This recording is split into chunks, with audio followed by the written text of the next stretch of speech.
Hello hi welcome नमस्ते। मेरा नाम है ऋतिक और आज हम फिर से बात करने वाले हैं क्लास 12 की।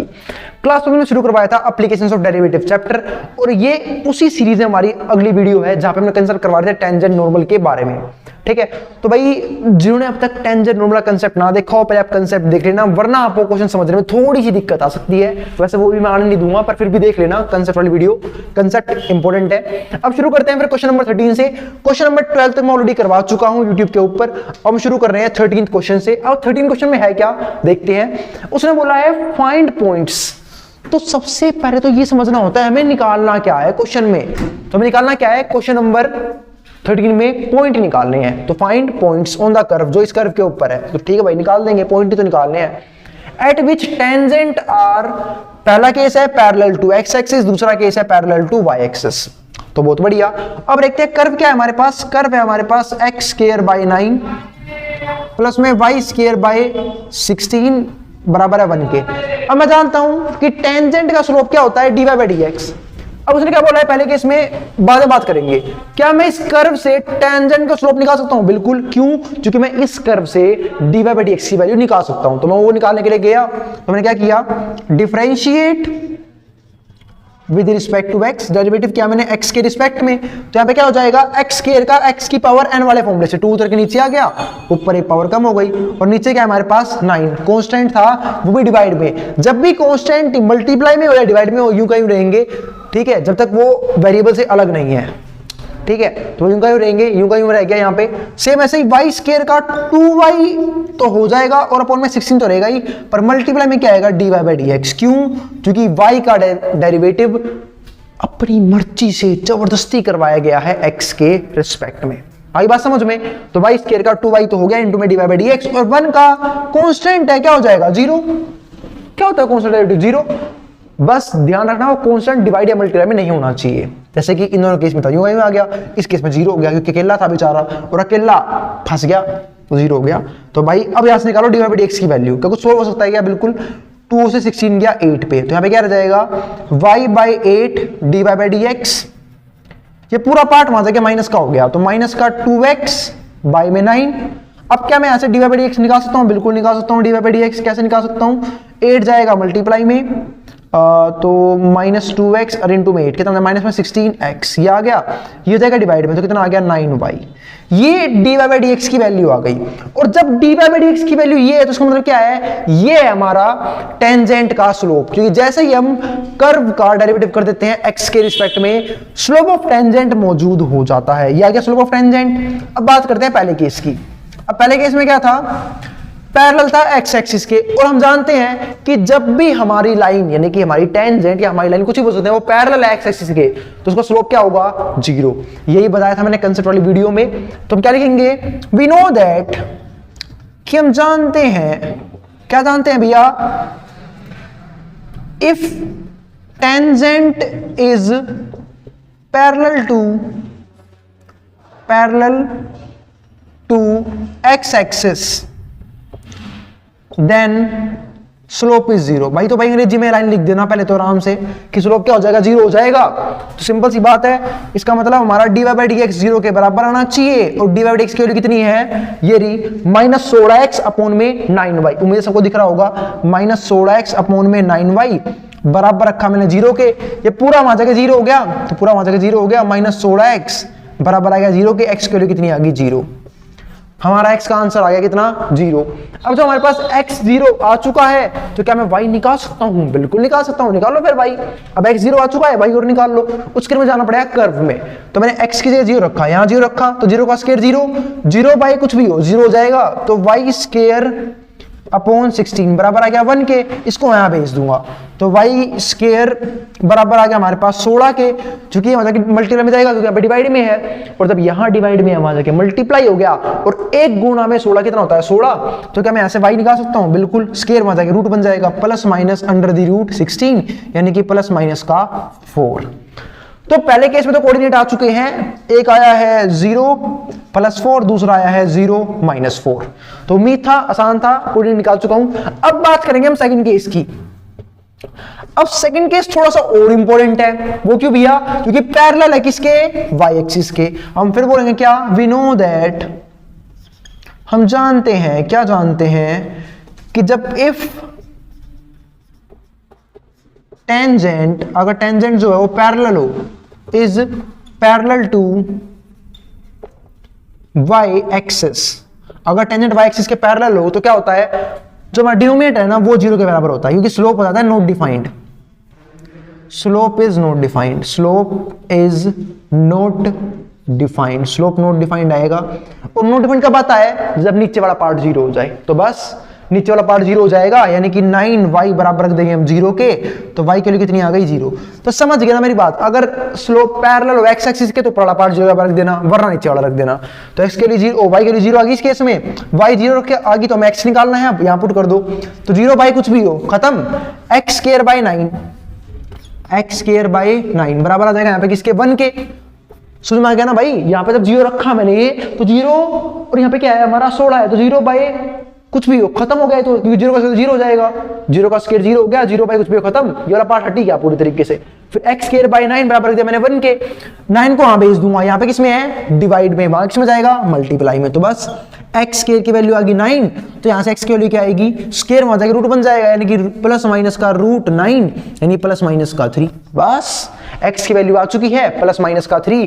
तो कोऑर्डिनेट क्या है अब की बार, एक तो प्लस का 3 कोमा 0, क्योंकि y के लिए 0 है, और माइनस का 3 कोमा 0, ये कोऑर्डिनेट आए हैं, ऊपर x के लिए 0 थी, ठीक है।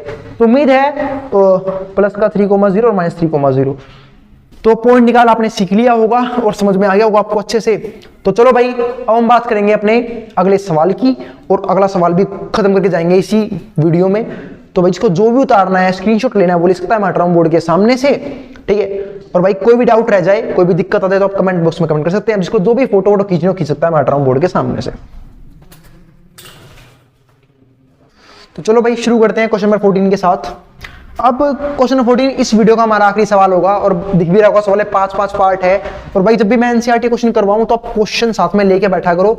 दूसरी बात भाई, जितने भी सवाल होते हैं ना, चाहे 2 सवाल करवाऊं मैं एक वीडियो में, 3 करवाऊं, आप उसे घर पे प्रैक्टिस जरूर कर लिया करो, क्योंकि जब तक आप घर पे नहीं करोगे ना, देखो मुझे सवाल पहले भी आते थे, आगे भी आते रहेंगे, ठीक है, लेकिन अगर आपको अच्छे से करना है एग्जाम में ऐसे अटेम्प्ट, तो भाई जरूरत है कि आप प्रैक्टिस करो मैथ्स की, क्योंकि बिना प्रैक्टिस के मैथ्स नहीं आती है, ये बात ध्यान रखना, ठीक है। अब क्या हुआ हमारे पास क्वेश्चन 14 में, find the equations of the tangent, हमें क्या निकालनी है, टेंजेंट की इक्वेशंस, ठीक है, एंड नॉर्मल की भी, to the given curves at the point indicated points, ठीक है, मतलब उन पॉइंट्स पे, ठीक है, जो कर्व हमें गिवन है और उन पॉइंट्स जो पॉइंट हमें गिवन है, ठीक है। तो हम जानते हैं चाहे हमें इक्वेशन ऑफ टेंजेंट निकालनी हो, चाहे हमें इक्वेशन ऑफ नॉर्मल निकालनी हो, दो चीज चाहिए, ठीक है, स्लोप और पासिंग पॉइंट। अगर मुझे टेंजेंट की इक्वेशन निकालनी है तो मुझे टेंजेंट का स्लोप और पासिंग पॉइंट चाहिए, पासिंग पॉइंट सेम रहेगा दोनों केसेस में, और अगर मुझे नॉर्मल की इक्वेशन निकालनी है तो मुझे नॉर्मल का स्लोप और पासिंग पॉइंट चाहिए। आई बात समझ में। मैं 5 पार्ट है, सारे मैं नहीं करवाऊंगा, कुछ होमवर्क में भी रहेंगे, ठीक है, पर समझ में आ जाएगा आपको, कर लोगे आप। पहले फर्स्ट पार्ट देखते हैं। फर्स्ट पार्ट में कर्व क्या दे रखा है, y इक्वल्स टू x की 4 माइनस में 6x क्यूब प्लस में 13x स्क्वायर और माइनस 10x और प्लस में 5, और निकालना किस पॉइंट पे है, 0,5 पे। तो मैंने देखा पासिंग पॉइंट तो मेरे पास है ही, अगर मुझे टेंजेंट की इक्वेशन चाहिए तो मैं टेंजेंट का स्लोप चाहिए होगा, वो मेरे पास नहीं है, और अगर मुझे नॉर्मल की इक्वेशन बनानी है तो मुझे नॉर्मल का स्लोप चाहिए, वो मेरे पास नहीं है, तो बस मैं वो बनाने गया। तो इसके लिए मुझे क्या करना होगा, डेरिवेटिव कर दूंगा, differentiate with respect to x, और जैसे ही मैं डेरिवेटिव कर दूंगा मेरे पास क्या आएगा, स्लोप ऑफ टेंजेंट। बहुत बढ़िया, बहुत बढ़िया, उम्मीद है समझदार हो गया आप लोग। अब तो y का 1 तो हो जाएगा इंटू में dy बाई dx, यहाँ पे क्या होगा, x की 4 का 4 उधर के नीचे आ गया, 4x क्यूब, 6x क्यूब का 6 क्यूब का यूं, x क्यूब क्या हो जाएगा, 3 उधर के नीचे आ गया, 3 नीचे आया, ऊपर एक पावर कम हो गई, ठीक है, प्लस में 13 यू का यूं, x के रहा क्या हो जाएगा, 2 उधर के नीचे आएगा, 2x, ऐसे 10 से क्या हो जाएगा 10, और 5 का कांस्टेंट है 0। अरे सब मैक्स की पावर वाला फॉर्मूला लगा है, ऊपर से ये ऊपर वाली पावर तो नीचे आएगी, ऊपर एक पावर कम हो जाएगी, तो बस हर केस में वही हुआ है, समझ में आ गया ना। तो भाई उम्मीद है डेरिवेटिव को याद होगा, ठीक है, डेरिवेटिव का बहुत थोड़ा बहुत ही यूज किया है, और मैंने तो एक से एक क्वेश्चन किए हैं डेरिवेटिव के। तो बस आगे देखते हैं, तो सोल्व कर लेता हूँ पहले से मैं इसे, 4x क्यूब यूं का यूं, ये हो जाएगा हमारा 6 18, 18x स्क्वायर प्लस में 13 दूनी 26x माइनस 10। अब कई जने बोलोगे इतना लंबा स्लोप, टेंजेंट का, अरे भाई रुक जा, वैल्यू तो पुट कर दो, वैल्यू किधर रखी है उसने, तो बस dy बाई डी एक्स इस पॉइंट पे निकाल लेता हूं जहां पे x बराबर क्या है मेरे पास 0, तो x बराबर 0 है। जैसे मैं 0 रखूंगा ये वाला पूरा पार्ट खत्म, क्योंकि 0 आ जाएगा x की जगह, तो 0 क्यूब भी 0 होता है, 0 में कुछ भी 0 हो जाएगा। सेम है, ये वाला पार्ट भी खत्म 0, ये वाला पार्ट भी खत्म 0, क्या आंसर आया, सिर्फ माइनस का 10। और ये हमारा क्या होता है, आ गया, क्या आ गया, स्लोप ऑफ टेंजेंट। तो बस स्लोप ऑफ टेंजेंट आया, अब इक्वेशन निकाल दो।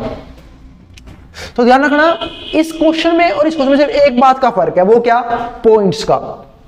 जहां पे पॉइंट आप 1 डालोगे, पॉइंट ध्यान से डालना 1, ठीक है, तो आपका स्लोप ऑफ टेंजेंट आ जाएगा अच्छे से, और फिर आप इक्वेशन निकाल पाओगे, ठीक है। और अगर आप गलती कर रहे हो तो ज्यादा गलती हो सकती है स्लोप में हो, क्यों, क्योंकि पासिंग पॉइंट तो उसने मोस्टली हर केस में दे ही रखा है। दिक्कत किसमें आएगी, अगर आपने स्लोप निकालने में गलती ना की हो तो, ठीक है। तो ध्यान रखना स्लोप ध्यान से निकालना इस केस में, इस क्वेश्चन में। तो मैंने स्लोप निकाल लिया, माइनस का 10 आ गया, तो मैं निकाल रहा हूं रिक्वायर्ड इक्वेशन ऑफ टेंजेंट। तो रिक्वायर्ड इक्वेशन ऑफ टेंजेंट, तो सब जानते हैं इक्वेशन का फॉर्मूला क्या होता है, y minus y1 equals to m x minus x1। अब m की जगह क्या आता है, स्लोप, और y1 x1 क्या है, हमारे पासिंग पॉइंट। तो y माइनस y1 कितना है, y1 y इस केस में 5, यहाँ पे कितना आ जाएगा 5, ठीक है। स्लोप कितना है, स्लोप निकाला मैंने -10, तो स्लोप आ गया -10, यहाँ पे कितना आ गया माइनस का 10, x माइनस x1 कितना है, x1 0, तो यहाँ पे 0 आ गया। तो आ गया y माइनस में 5 माइनस 10x, आ गया यहाँ के प्लस का हो जाएगा, तो 10x प्लस में y माइनस 5 बराबर है 0 के। आगे भाई रिक्वायर्ड इक्वेशन ऑफ टेंजेंट, खत्म सवाल, ठीक है। ये क्या आ गया, रिक्वायर्ड इक्वेशन ऑफ टेंजेंट। तो बहुत बढ़िया, उम्मीद है समझ में आ गया होगा, ठीक है। अब हमें क्या निकालना है इस केस में, क्या नाम है, रिक्वायर्ड इक्वेशन ऑफ नॉर्मल, वो भी निकाल के दिखा देता हूं मैं इस केस में, इक्वेशन ऑफ नॉर्मल। तो नॉर्मल निकाल के दिखा देता हूं, उसका भी सेम वही फॉर्मूला, ठीक है। y माइनस y1 बराबर है m x माइनस x1। अब आते भैया हम स्लोप की, टेंजेंट का स्लोप, नॉर्मल का स्लोप कहां से लेके आए, तो मैंने आपको एक बात बताई थी कि स्लोप ऑफ नॉर्मल होता है जो भी टेंजेंट का स्लोप है उसका रेसिप्रोकल कर दो। मान लो या इसके नीचे 1 ले सकता हूं, अब मैं इसका रेसिप्रोकल कर सकता हूं। जिनको नहीं पता रेसिप्रोकल का मतलब क्या होता है, डरने की जरूरत नहीं है, इसका मतलब इसको उल्टा कर दो, इसका सिंबल चेंज कर दो, तो आपका क्या आएगा, स्लोप ऑफ नॉर्मल। रेसिप्रोकल मतलब सिर्फ उल्टा करना होता है, ठीक है। तो भाई मैं स्लोप ऑफ नॉर्मल निकाल रहा हूं, तो स्लोप ऑफ नॉर्मल, और एक बात और बता सकता हूं मैं क्या, कि स्लोप ऑफ टेंजेंट मल्टीप्लाई में स्लोप ऑफ नॉर्मल -1 के बराबर होता है। कंसेप्ट वाली वीडियो में सिखाया था, क्यों, क्योंकि टेंजेंट नॉर्मल के परपेंडिकुलर होता है। तो आप ये भी कर सकते हो क्या, कि m1 यानी कि स्लोप ऑफ टेंजेंट इनटू में m2 यानी कि स्लोप ऑफ नॉर्मल बराबर है -1 के। तो m1 कितना आया हमारे पास, वो हमने निकाल रखा है, माइनस का 10, और इनटू में क्या है m2 माइनस का, और बराबर है -1 के, ठीक है। अब इसे वहां भेज दो, तो m2 के लिए क्या आएगी, -1 अपॉन -10, माइनस माइनस कट गया 1/10। वही तो मैं कह रहा था, क्या कि आप इसका उल्टा कर दो और सिंबल चेंज कर दो, माइनस से प्लस कर दो, आ गया m2 यानी कि स्लोप ऑफ नॉर्मल आ गया। अब स्लोप ऑफ नॉर्मल आ गया, इक्वेशन आप निकाल ही सकते हो। तो कैसे निकालोगे, इक्वेशन दिखाता हूं आपको। तो स्लोप ऑफ नॉर्मल ये तो निकाल चुका मैं, कितना आया 1/10। इक्वेशन निकालनी है फिर से भाई, y माइनस y1 तो लिख ही चुका हूं मैं, तो y माइनस y1, पॉइंट कितना है y1 है हमारे पास 5, ये आ गया। अब स्लोप आपने निकाल रखा है 1/10, x माइनस x1 वो कितना आया, x1 आया है 0, तो 0 आ गया। तो x माइनस 0 तो x बच जाएगा, यहाँ पे रहेगा x इंटू में 1, x 10 को मैं यहाँ ले आता हूँ, 10 यहाँ के मल्टीप्लाई हो जाएगा दोनों से, तो 10 इंटू में y कितना हो गया, 10y, 10 गुना 5 कितना हो गया हमारा 50, 10 5 जा 50, x को यहाँ ले आओ, मन कर रहा है तो, या फिर इनको वहाँ भेज दो। तो x माइनस 10y मैं इनको वहाँ भेज रहा हूँ, प्लस में 50, और यहाँ पे क्या रह जाएगा, सिर्फ 0। आगे इक्वेशन, ठीक है। 0 चाहे यहाँ लिखो चाहे यहाँ लिखो, से कोई फर्क नहीं पड़ता। आई बात समझ में, यहाँ वहाँ भेजने का मतलब होता है सिंबल चेंज करना सिर्फ। ये हो गया हमारी, ये बन गई हमारी नॉर्मल की इक्वेशन। तो उम्मीद है यहाँ तक भी कोई डाउट नहीं होगा, इक्वेशन नॉर्मल की भी मैंने निकाल दी है। तो मैंने पहले केस में आप लोगों को इक्वेशन ऑफ टेंजेंट निकालना भी सिखा दिया, इक्वेशन ऑफ नॉर्मल निकालना भी सिखा दिया। केस सेम टू सेम है ये वाला, सेकंड केस, बस पासिंग पॉइंट चेंज हो गया। ये वाला तो कोई भी कर देगा, आसान सा कर्व दे रखा दोनों ही। यहाँ पे क्या हो जाएगा, x क्यूब का 3x स्क्वायर, ठीक है, उसमें 1 रख देना, तो 3 आ गया आप लोगों का स्लोप, ठीक है, 3 स्लोप आ जाएगा, और नॉर्मल हो जाएगा -1/3। वो आप यहाँ से भी निकाल सकते हो, जैसे ये निकाल रहा है -1/3, दोनों स्लोप आ गए, पासिंग पॉइंट इक्वेशन निकाल दोगे, सेम इक्वेशन भी कर लोगे। अब मुझे जो मेन समझाना है, समझाना है 5th पार्ट, ठीक है, कर लेना। अगर फिर भी कोई डाउट रह जाए तो कोई दिक्कत नहीं है, आप उसको, ठीक है, कमेंट बॉक्स में उस क्वेश्चन के साथ क्वेश्चन का पार्ट लिख देना, मैं आपको समझाने की कोशिश करूंगा, और हो सकता है कोई जब अगली वीडियो है तो उसमें डाल दूं उसे। आई बात समझ में। तो चलो फिर देखते हैं आगे। हाँ, पर उनको जिनको समझ में नहीं आया तो आगे देखते हैं या फिर नहीं हो रहा उनसे। तो x equals to cos t y equals sin t, ये क्वेश्चन थोड़ा सा इंपॉर्टेंट है। अब x equals to cos t y equals sin t और हमें क्या करना है एट t बराबर पाई बाय 4। तो बात ये ना तो हमारे पास पासिंग पॉइंट है ना हमारे पास स्लोप है, वो तो चलो स्लोप तो निकाल लेंगे कैसे। ये बन गई हमारी पैरामेट्रिक फॉर्म। पैरामेट्रिक फॉर्म जो बच्चे भूल चुके हैं उन्हें याद दिला देता हूं।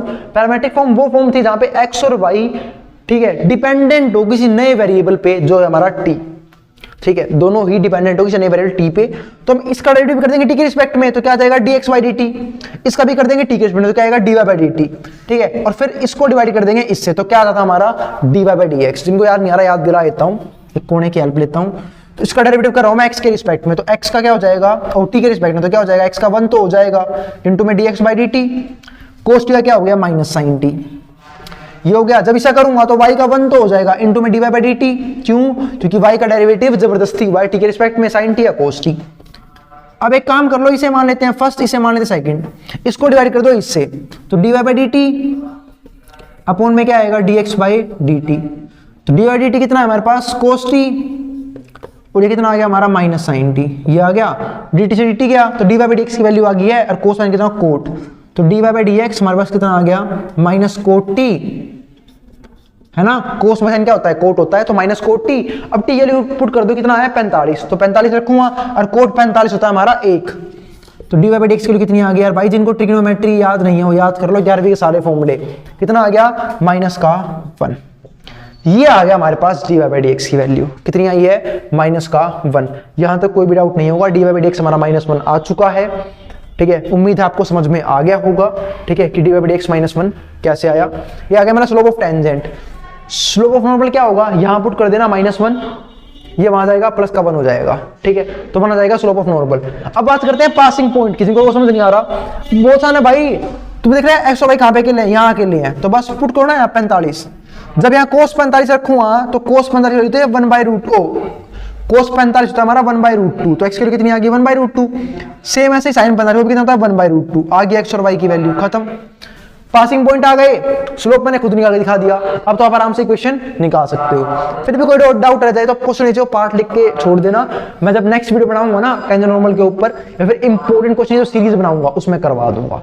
आई बात समझ में। अब इसको जो उतारना है स्क्रीनशॉट लेना वो ले सकता है, मैं हट रहा हूं बोर्ड के सामने से।